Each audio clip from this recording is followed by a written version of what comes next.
welcome to the Security Cocktail Hour. I'm Joe Patty. And I'm Adam Roth. Adam, glad to see you today. I know we had a lot of technical difficulty before we started this, so but we're all here. I can tell you this. There's a lot of activity with UFOs causing electronic issues, and I've heard that some UFOs have been flying over Staten Island and creating these electronic beacons that cause machines to fail. But of course, my Windows machine just surpassed all the Mac machines and protected me.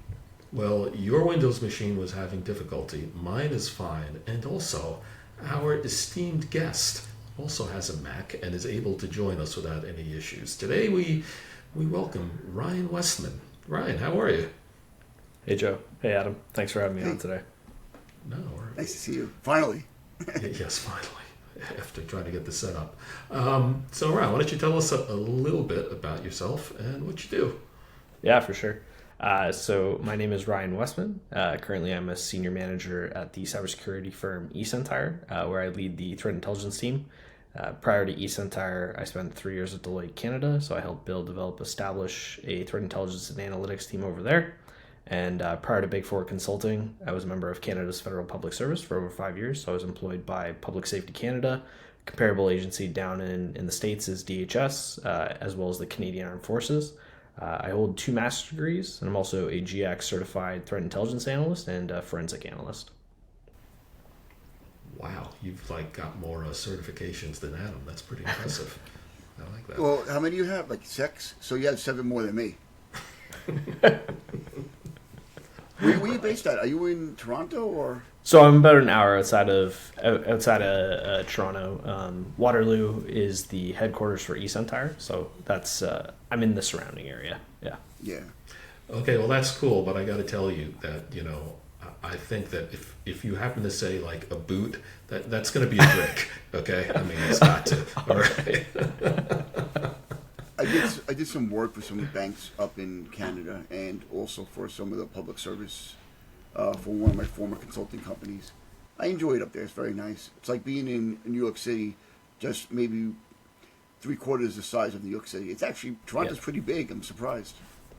Yeah, no, so when I was working for Deloitte Canada, I lived just north of the downtown, and I was lucky because I've always managed to have a pretty reasonable commute, and where I was living at the time in Vaughan, I was close to the subway system, so it took me about 45 minutes to get downtown, and so Bay Street is one of the other locations that I would work, and yeah, downtown's nice. Can't complain at all. Yeah. So I can complain. I'm gonna do one complaint, As one always. complaint, and then we're gonna move to what we're drinking because I definitely need to drink. So when I went up to Toronto and I flew up there and I took the your transit system, Yeah. I was like, great, this is great. Right from there, right to the hotel, almost the International Hotel. I forgot that it's on the main street over there next to the last stop. Yeah, Fairmont. Yeah. So I get out, I go into the hotel. It's like walking maybe a quarter of a block. I was so happy. I walked to my customers. Then the day I'm supposed to leave, I'm like, oh great, I'm just gonna jump on the train. What train? Your trains don't start till 8 or 7 p.m. or something. Yeah, 7 a.m. I'm like 6:45 or 7 a.m. Really? And then I said to them, I said to the transit people, because I actually dealt with them a little bit. I said, what's the deal? Goes, listen, we're not like New York City. We have to maintain our trains. And there's only one track going in and out or something like that. So he goes, yeah, we don't run it 24/7. So all the Canadians that are listening to me, please don't bash me. I'm just saying that you guys don't run it 24/7. That's all I'm saying. Where do the homeless sleep if the trains aren't running? Oh no, there's plenty of that. Don't worry. There's plenty of that. Oh, right. Sorry, Ryan. No, it's fine. Okay. So what are we drinking? Yeah, what are we drinking here? So I have Buffalo Trace. It's a nice Kentucky straight bourbon. Yeah. Okay. Well, I have to admit. Oh well, Adam, what do you got there? That's not bourbon, is it? No. Tequila. You're just a problem. I'm all a over rebel. the place today. You are. I'm a Seriously. rebel. Well, I also have bourbon. I can tell you, Ryan, you picked quite the obscure bourbon. I couldn't find Buffalo Trace locally easily. Of course, it might have also helped if I didn't go looking for it just yesterday, because I, I forgot I had to get it. So I was not driving around North Jersey all day. But anyway, so I have some Woodford Reserve. It's become one of my favorites lately. Yeah. That's pretty good. Yeah. But nice. So cheers, everyone. Cheers. Yeah, definitely. Cheers.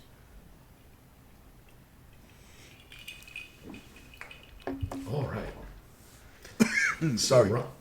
I remember my first drink, Adam. Yeah, I know. Nice. Nice. I definitely deserve that. Yeah. All right. So Ryan, you are in threat intelligence, right? That is correct. Yep. I personally love threat intelligence, and it sounds incredibly cool. But I have a feeling many of our listeners might have heard it, but don't quite know what it is. So why don't you tell us a little bit about it and what you do? Yeah, for sure. So, I mean, the way that I typically start is by saying it's a niche field inside of a niche industry. Right.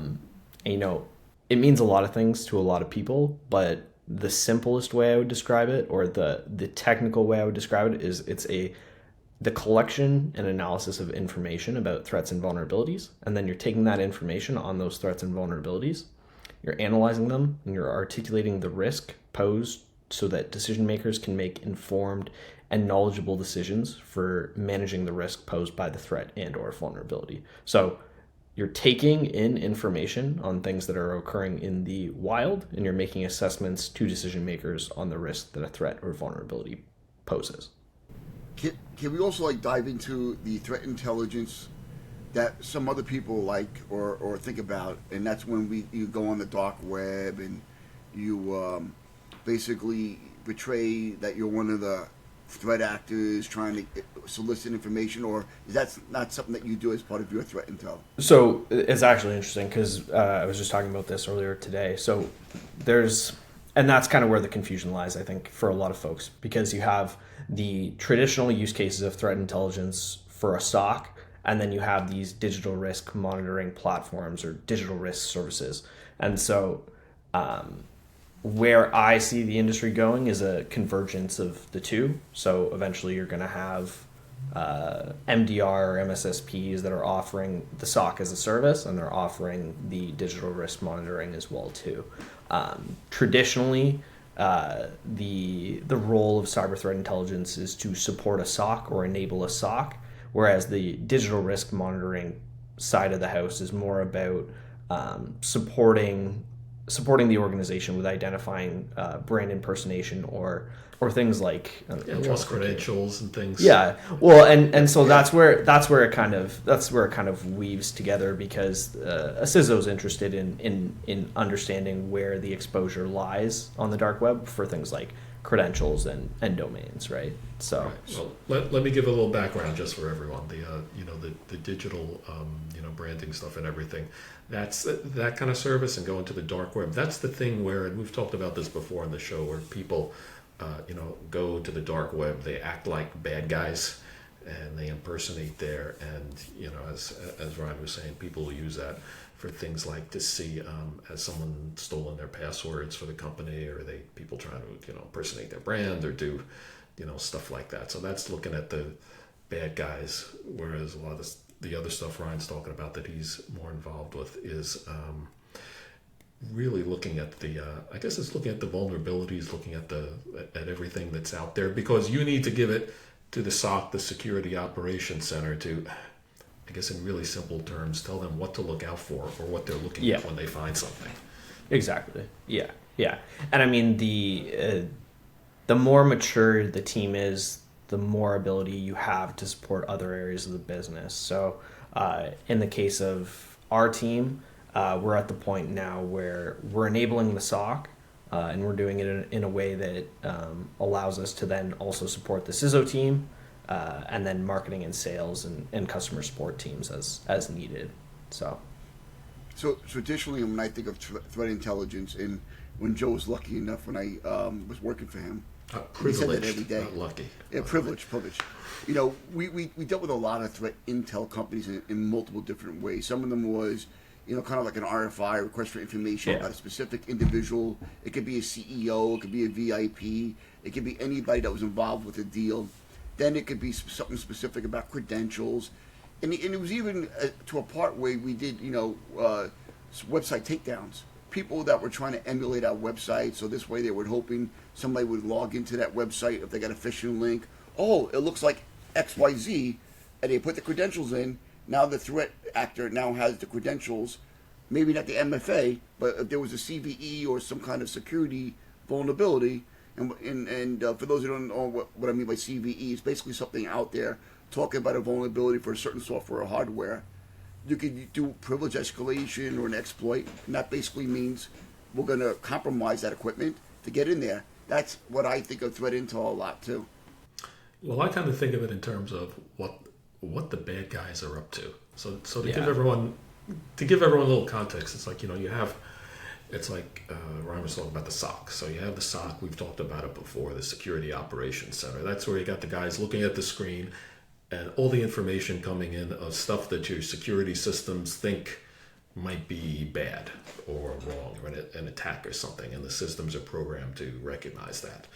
And the threat intelligence comes in. Part of it is actually defining those things. So you're out there. I guess at the simplest level, you're out there constantly looking for what all the new attacks are, all the new TTPs, as we call them. What is it? Tactics, techniques, and procedures. What the bad guys are doing is what you're looking for. So your people can see it, or when they see it, they'll know it, right? Yeah. So I mean, as I said, it depends on the maturity level of the team, but where we're at is we're able to actually review, because we have such a large customer base, we're able to review the true positive incidents, so the incidents that are actually malicious, and then without the constraint of a service level agreement. So, a lot of companies will tout a certain amount of time that they will contractually be obligated to respond to something that is malicious.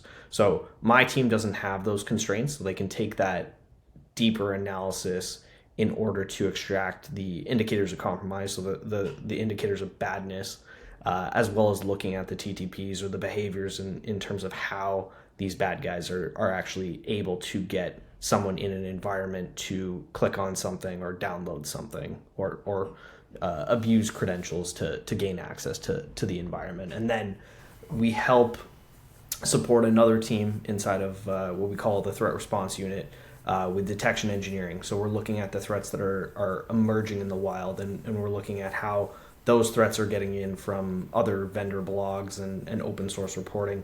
And we're looking at our own detections and how we can bolster our own detections to protect from those specific threats or vulnerabilities as well. Right. So all that stuff you're talking about, you get it. You get all that information, all these things to look at and analyze. You get it from a lot of different sources. Right? Yeah, exactly. Yeah. I was just going to say they're the ones that are available to everyone, open source. But then one of the things that is interesting, I think, Ryan, about your business is that because you have so many customers, you see a lot more stuff. Exactly. And that's one of the benefits to using a service provider. If you're, and we talked about this with Monty a little while ago in a previous episode. He goes, when you're running your own SOC, it's not only hard, but you only see the stuff coming at you. You see so much more because you have a lot of customers. So there's a lot to say about crowdsourcing, and that's why when people use certain SIMs, those SIMs also provide those feeds of threat intelligence as well, which is really great. So crowdsourcing. But to me, threat intelligence is not one thing. It's a whole entire framework, kind of like DLP. When people think DLP, they don't think, oh, it's my email, or DLP being data loss prevention for those who don't know. It's a whole entire framework of different things that you encompass together to create that threat intel. Yeah. I mean, it's a lot of different things to a lot of different people, and depending on who you're speaking to inside of a business. So if you're speaking to a CISO, he's probably thinking of indicators and reports on threats and vulnerabilities, threats being malware or groups. And then if you're talking to people on the fraud side of the house, you're talking about monitoring for brand, or chatter on the dark web about your brand. So yeah. Yeah, one of the things I always wanted, and I fell into the CISO camp, being a security manager. CISO is the Chief Information Security Officer, the head security guy. When you're in security, you constantly get inundated with information.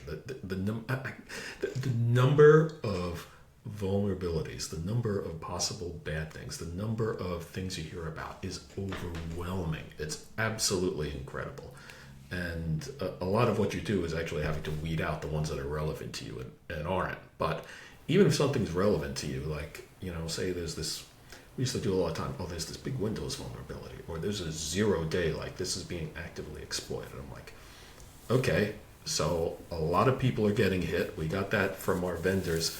But what I always wanted to know is, I'm like, okay, so there are these, I look at it like, okay, so there were these barbarians out in the countryside attacking. I'm like, but which ones are just over the hill from me and are about to come at me? That's what I always, what always challenged me. And that's why everyone like the MSSPs using or managed service providers using managed service security providers using MDRs or XDRs, managed detection and response, or XDR being that next step up with automation and everything. Everyone's trying to find that perfect formula. Okay, now we got this intel and that intel, and we're going to look it up on Virus Total, or we're going to look it up on this site, we're going to look it up on that site, and we're going to compare it to MITRE, and then we're going to look at our endpoints and see whether or not they're experiencing that from a certain IP address that's a known bad IP from a known, it's so much information to weed together and try to kind of figure out, is this really a threat? Is there a high, kind of like the CIA? CIA supposedly never does absolutes in the U.S., right? It's like, we are 80% confident this is a threat, or we're 75%, confident softly that this might be an issue, but we're not sure. Yeah. I mean, Adam, it's about assessments, right? And I think one of the big myths around, for the misinformed, people think that threat intelligence teams are looking into a crystal ball, right? To say this, right, Joe? It's like, oh wow, you got a crystal ball? Where do I buy one of those? Yeah. I'm paying you a fortune, and I want you to predict the future. That's it. Yeah. Yeah. And I mean, really, what the way that I look at it is that you have like in traditional intelligence, you have strategic intelligence, you have operational intelligence, and you have tactical intelligence, right?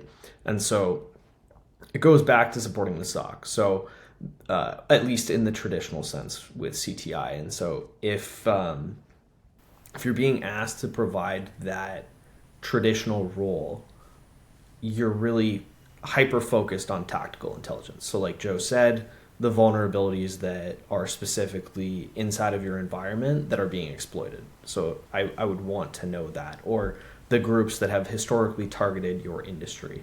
And so, I would also add, Ryan, it's like, say traditional, people sound like it's boring, but listen, that's the bread and butter. It is so valuable because because everything's up to date when you're doing the threat intelligence. It's like we don't have to worry when someone's like, oh, this thing came out. Are we going to be able to find it? And I'm like, well, our provider, these guys knew about it before we did. And it really depends on the use case, right? That's another part of it, right? Yeah. So if you're a regular financial institution that might get generically attacked so somebody can get money from you or do a SWIFT transfer, yay. If you're a company that's a manufacturer making food, coming out with a secret formula for your best cheesecake, and your competitor wants it, they might have the money to hire cyber threat actors to maybe try to exfiltrate that data. And that gets very specific, right? That's when you really got to get threat intel. But if it's somebody who's trying to exercise a vulnerability on your outside forward-facing internet firewall that's going to try to use a CVE or some kind of exploit, that's a little different, right? So it really depends on what the use case is there. Yeah, and I mean, not to paint a broad stroke, because there's definitely targeted incidents like the hypothetical you just shared there, but a lot of these criminals are operating on a spray and pray model. So, I mean, while there is definitely targeted attacks, from my perspective, a lot of it is just a lot of spray and pray. I guarantee every customer that you speak to, they're targeting me. They're targeting me. Meanwhile, it's somebody in a third world country that belongs to another organization that gets paid a certain percentage to spray and pray through emails and Outlook and everything else, and hoping that you click on the link and they get compromised and they pay $1 million fine and they get $100,000 or something. Where things get interesting is those ecosystems, though, right? So, I mean, like it's most prevalent with the ransomware gangs, where there's clearly some relationship to other groups. Specifically, when I think of ransomware, I think of Russia, and so how that criminal ecosystem supports the broader geostrategic goals of that state is where things get interesting. And I mean, at the end of the day, not every single ransomware attack is necessarily a targeted attack, but there are people that will say that simply because of the fact that the ransomware ended up on some sort of critical national infrastructure like a hospital, that it was targeted to a degree. And I mean, it's one of those things that you can debate about with and go deep on with semantics with nerds, basically. Well, like us. It looks better to the customers and the attorneys if you say, oh, they targeted me, they were going after me, then rather than, oh, our person working at the front desk opened up an email from the CEO saying go buy me gift cards, and they clicked it and created that back door. So. Yeah. Okay, so Ron, we got off on a little bit of tangent. You talk about the tactical threat intel. What about the other parts, the strategic and operational? Because that's not a distinction that I've heard before. I'm kind of interested to hear about that. Yeah. So I mean, the way that I like to think about it is from the perspective of your priority intelligence requirements. So your macro level priority intelligence are things like I was just thinking about this earlier today. It's like what industries are being targeted, and then you can go down another level, and it's like it's staying on the industry's theme. It's like what sub industries are targeted, and then going even further down to the tactical level, what are the sub industries vulnerabilities that are specifically being targeted. So when I think of strategic intelligence, I think of the macro level trends, so the forest, and then the operational intelligence would be a tree, and then the tactical level intelligence would be that leaf. So that's the way that I visually think of it. So that strategic level analysis is helping you understand the forest. The operational level is helping you understand the trees, and then the tactical intelligence is the granular level product or analysis that really helps you understand the granularity or the leaf of in that context of that analogy. Yeah, I think it's pretty interesting the way you talked about industries, because the threats will vary by industries and the things that are exploitable in terms of like the fairly obvious stuff of like an airline has different equipment than a factory, than a professional services firm or something. Then there's that, but they also have different vulnerabilities, kind of different pain points. Even if it's non-technical, one of the things we ran into a lot when Adam and I were at a law firm, were the gift card scam was interesting because the bad guys knew which psychological buttons to push in a law firm. Like they know that when a partner asks for something, that he gets it, and that people are afraid and trying to they're trying to impress him or not piss him off or whatever.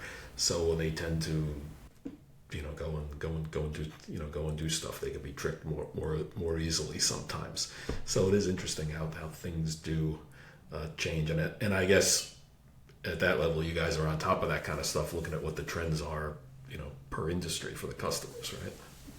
Yeah, no, for sure. And I mean, I think going back to the analogy, you can only provide that strategic analysis once you have a very polished tactical program, because and going back even a little bit further to Adam's point, by the very nature of having over 1,000 customers, we have the ability to see a broad swath of what's going on in the threat landscape, right?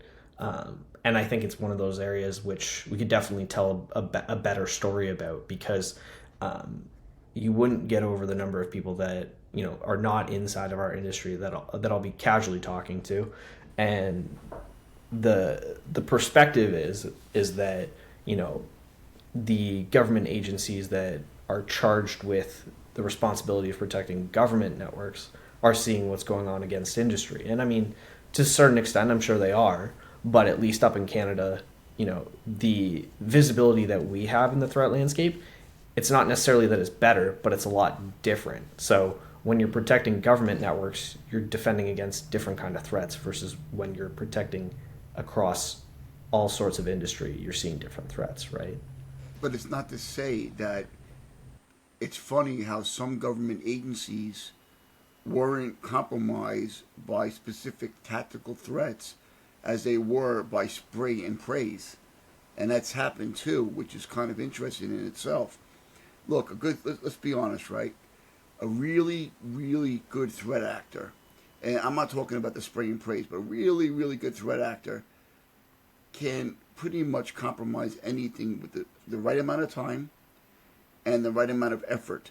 But this is why governments that have threat actors have a ridiculously large open pocket, and they can spend a lot of money in order to fulfill their pursuit. Whereas also some of these really good criminal threat actors, these cyber gangs looking to make money, their pockets are pretty deep too. So they get a lot of money. They hire people, and for those who don't know, and we've said this on other podcasts, these threat actors have brick and mortar buildings. They have a pantry. They have a help desk. And they have, it's scary, people are not going to believe it, and they have, support. So if you get compromised, let's say by ransomware, you can call a 1-800 number and ask for support, and they will give you support. And there's almost like a money-back guarantee, too. And I'm not kidding either. Yeah, no, absolutely, Adam. I mean, I think that there's also, there's a misunderstanding of just how sophisticated this has gotten. Yeah, absolutely. Well, I know that it's gotten on the ransomware gangs that we've talked about it before. How they're like businesses, they're more sophisticated, they got it down. There's this whole business ecosystem of everything, and yes, they're like companies and all. I'm curious though if what you're seeing along those lines, what you're seeing lately, are because it sounds frankly like a maturing industry, if anything. Although we know it changes a lot. Do you see them? And I'm talking in terms of the technology. Do you see them lately getting more sophisticated in terms of the technologies and attacks, or is it still they're going after known vulnerabilities? They're going after stuff that's been around. How's it looking these days? I mean, I think it's one of those things where it's like economy of effort, right? So if there is a 2021 or 2020 or 2022 vuln that hasn't been patched, groups are going to go look to exploit those, right? The really interesting one that kind of speaks to your legal backgrounds is the bat loader and fake bat pieces of malware. So they've been distributing their payloads through what are called, in a technical sense, drive-by downloads via Google and Bing. So really what they're doing in a very simple way is they're polluting the search engine results for certain terms. And then if you're a legal assistant, or is it a paralegal down in the States? Is that the correct term? Yeah. Sure. So if you're a paralegal, you're doing some research on case law, or you want a template or whatever, you go and you run this query in Google or Bing, and what will happen is the results that are returned to you are poisoned. So meaning that these threat actors have gone and compromised the web pages that are being promoted as results for that term. And then when that paralegal or whomever goes to that page and downloads this template that they think they're downloading, they're actually downloading a piece of malware. So it's it's interesting because the tactics evolve over time, but the way that you actually get in, a lot of it ultimately is social engineering. There's technical components too, but at the end of the day, you still need someone to interact with a file or click on a link, right? So Ryan gave me a good thing, Joe. Those guys are SEOs, and we should be using them to promote our podcast. Yeah, really. Well, that's it. You know what? You're right. I guess we can either use SEO or we can compromise some sites. When people go for stuff, we'll just redirect them to us. Yeah. But you know, it is interesting because I was at first thinking, and I guess this gets into the criminal mindset and how they think, because I know a lot about criminals. Not really. But at first when you were describing it, I was thinking, oh, so are they doing SEO to get things up there in the rankings? But like, it makes me think like that would cost too much money. It sounds like they're instead going and compromising the things that are already in there, which is a lot cheaper. Is that what's happening? Yeah, exactly. Yeah. Oh, that's interesting, and certainly not buying ads because Google's expensive. So there are groups that do actually use the Google AdWords. Yeah, they use the revenue that they get from installing their crypto miners or whatever, and they do purchase Google ads. Some do purchase Google ads, but others will just compromise the search engine results.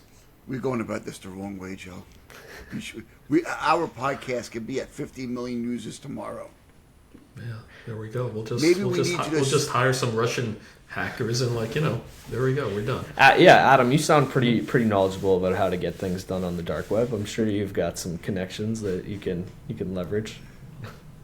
Я не знаю. No, please.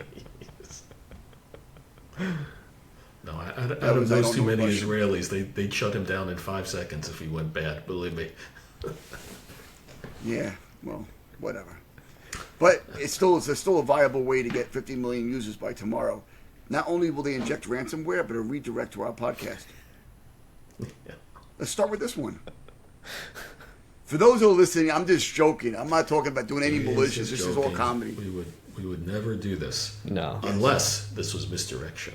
And we were doing it. We're saying we're not. Anyway, no. But in fact, speaking of misdirection, that's the other really interesting thing. That I heard in what you're saying is that it's a very indirect attack. You go after one target, and then you're exploiting them to get into something in Google, so the other people who use them will get in, exactly. So they can be exploited. That's really interesting. I think it gets to their sophistication, and I guess they have the scale to make it worthwhile. I guess it works. Well, when you got money, you can make more money that way. Yep. That's right. And it's a self-fulfilling prophecy because, once you get somebody to get in that loop, you can do it again and again and again. Just helps you to just. Let's put it this way. We spoke about this, Joe, many times in many episodes.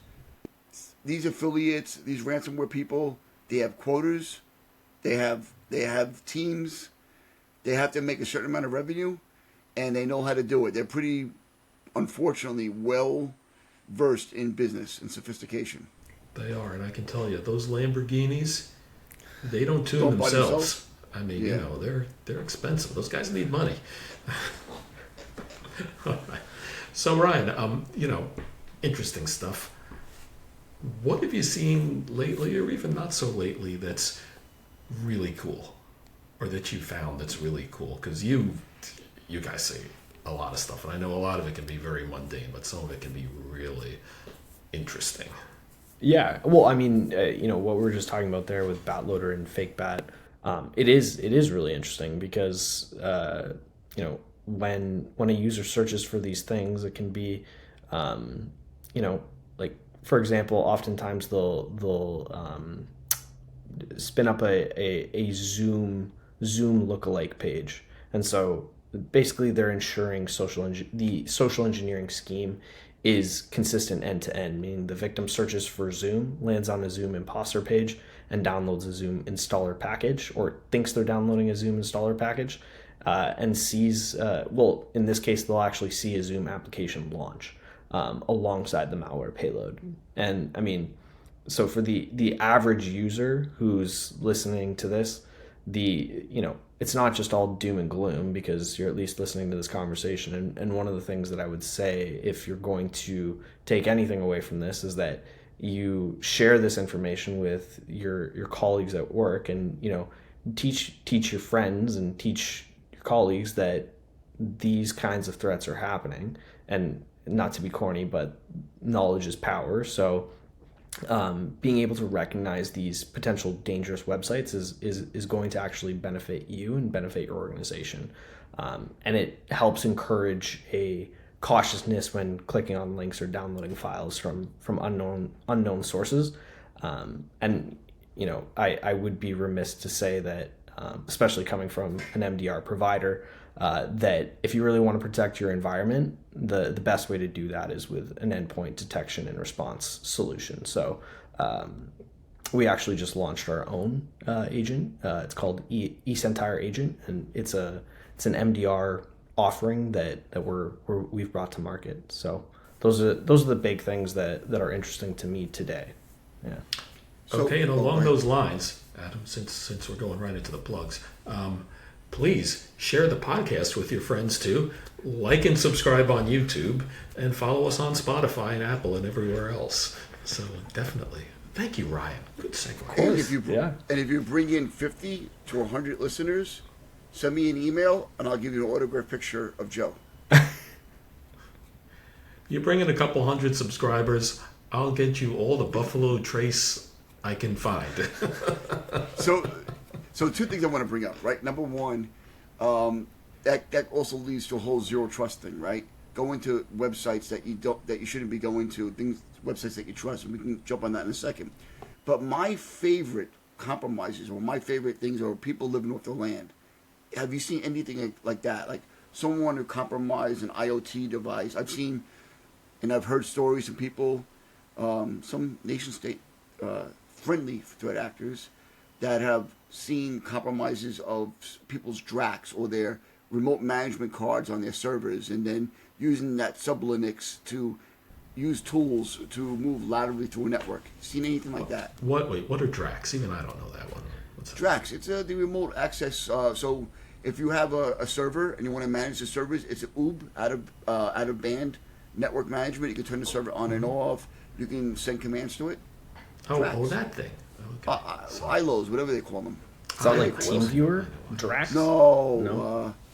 It's like remote console, when you it's a remote console. But it's built into the server. For everyone. It's the managed machine's another way into the machine to get to. They call it iDRAC. Adam's trying to sound smart, I'm not smart. I know I'm not smart.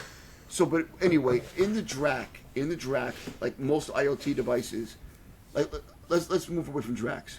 Let's talk about maybe possibly like a camera. Some cameras that are very cheap have a sub-Linux system in there, and if you're able to SSH or connect to that camera, you can use Linux commands. Some people compromise IoT devices and move laterally through a network. I love hearing stories about that. So even at one point, 6 years ago, people were compromising the sub-Linux inside of a Windows machine in order to use a wrapper so the MDRs or EDRs, endpoint detection response, would not pick it up because it's within its own environment. Those are the things I love to hear about. Yeah. I was just going to say, I got to translate sometimes.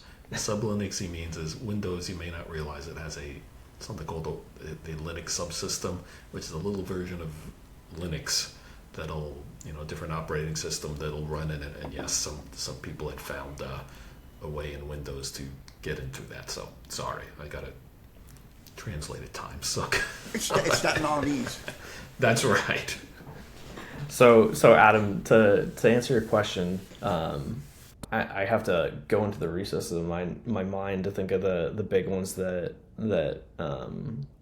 we've been recently dealing with. But the big research that we have been working on is, like I said, the bat loader and the fake bat stuff. But cool. For the most part, what we see on a fairly regular basis is the basics. I think one of the things that's really interesting and really telling to me is that for the most part, if you really want to run a good security program, if you're doing the basics, so if you are actually actively testing your users through user awareness training and phishing training, and have competent people, successfully passing those tests, and you're running a vulnerability management program, and you have some kind of EDR or MDR service, you're going to, for the most part, be protected.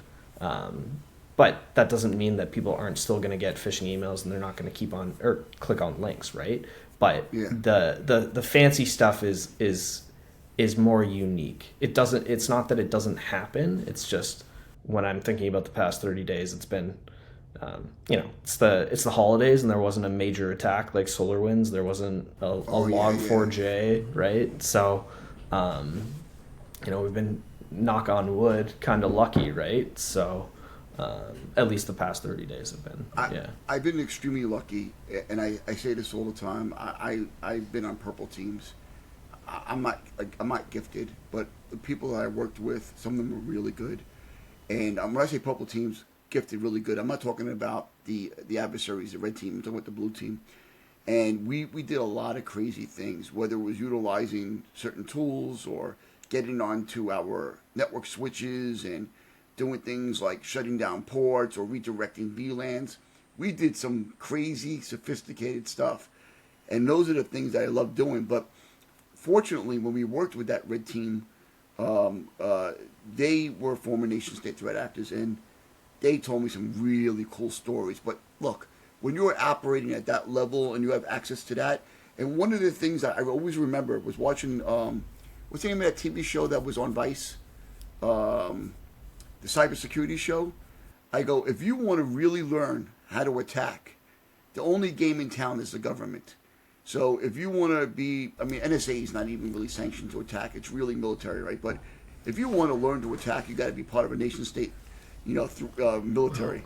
Well, those are the high level, the A players, the most sophisticated ones. But, as a security manager, as an InfoSec professional, I got to echo what Ryan has said. It's very true that the truth is most of the ways people, organizations get compromised is not anything exotic.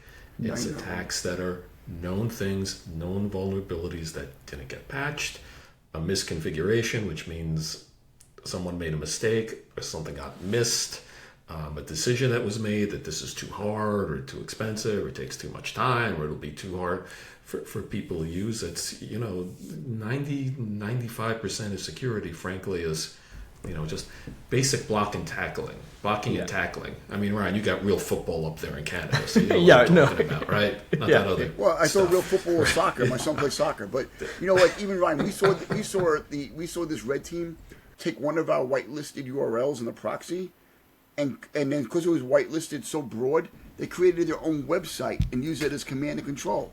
Those are the things I'd love to see. Yeah, but they're exotic. They're exotic. Yeah, they're exotic. It's not that it doesn't happen. It definitely happens. But the vast majority of people are going to, the way that they're going to experience cybersecurity is some mass email from some guy in Africa who's trying to get you to send him $5,000 or something, right? Whoa. Are you telling me she wasn't a real princess? I sent her money and a picture of me. No, but it's very true. The exotic stuff, the high level stuff. It's fun. It's interesting. It's scary. No one likes to get beaten. But again, when you're running a security group, your resources are limited, and and you need to find that balance. Are you spending too much time and too much money, too much resource on the exotic stuff, and you're not covering the things that frankly you're much more likely to get hit with? That's a real important thing to consider. Yeah, and Joe, it can often come across, and Adam, it can also often come across as a bit of a soft plug. But it's true. If you are doing the very basics, so like I said, running a vulnerability program to minimize the vulnerabilities that you have inside of your environment. You have actually, I got the new Mac. I have the new Mac OS, so I can do all the interactions. Yeah, I haven't seen that before. Well, does mine do that? Let me try the window. Hold on, wait. Are you on Sonoma? Yeah, there you go. Yeah, I had no idea. Yeah. Wait, my machine's not doing it. Oh, it's Windows. It's because you got Windows. Sorry. So sorry. I just as an aside with the reactions, I was in a meeting earlier today, speaking with a senior person in the firm, and I did that, but I just was gesturing and it did the thumbs up, and he had this moment of like, what are you doing? And I was like, I it's part of the new OS. I'm sorry. What about the other gesture with the finger in? No, not that one. Oh no, it's pretty tame. Finger. No, come on, it's Mac, it's Apple, right? I guess, God. They make I don't know. Are there any? I'm guessing it doesn't do rude Italian gestures. So I know what you mean. You know, like anyway. So yeah, as I was saying, if you're doing the basics correctly, if you're running a vulnerability program, if you're operating with, or if you're actively testing your users and you have protections on your endpoints, then you're in a good space when it comes to risk management. And really, at the end of the day, Joe, you can speak to this better than anyone, I'm sure, at least on this call. It's that as a CISO, what you care about is reducing risk.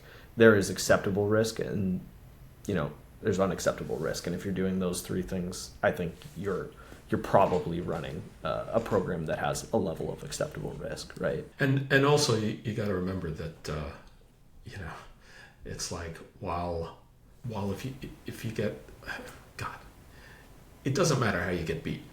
You still got beat, Yeah. I mean, it's like, It may sound cool to focus on the exotic stuff, saying, "Oh, we fought this great attacker," but it's like, it's like diversion. It's like, yeah, okay, you fought off, this sophisticated attack, but then some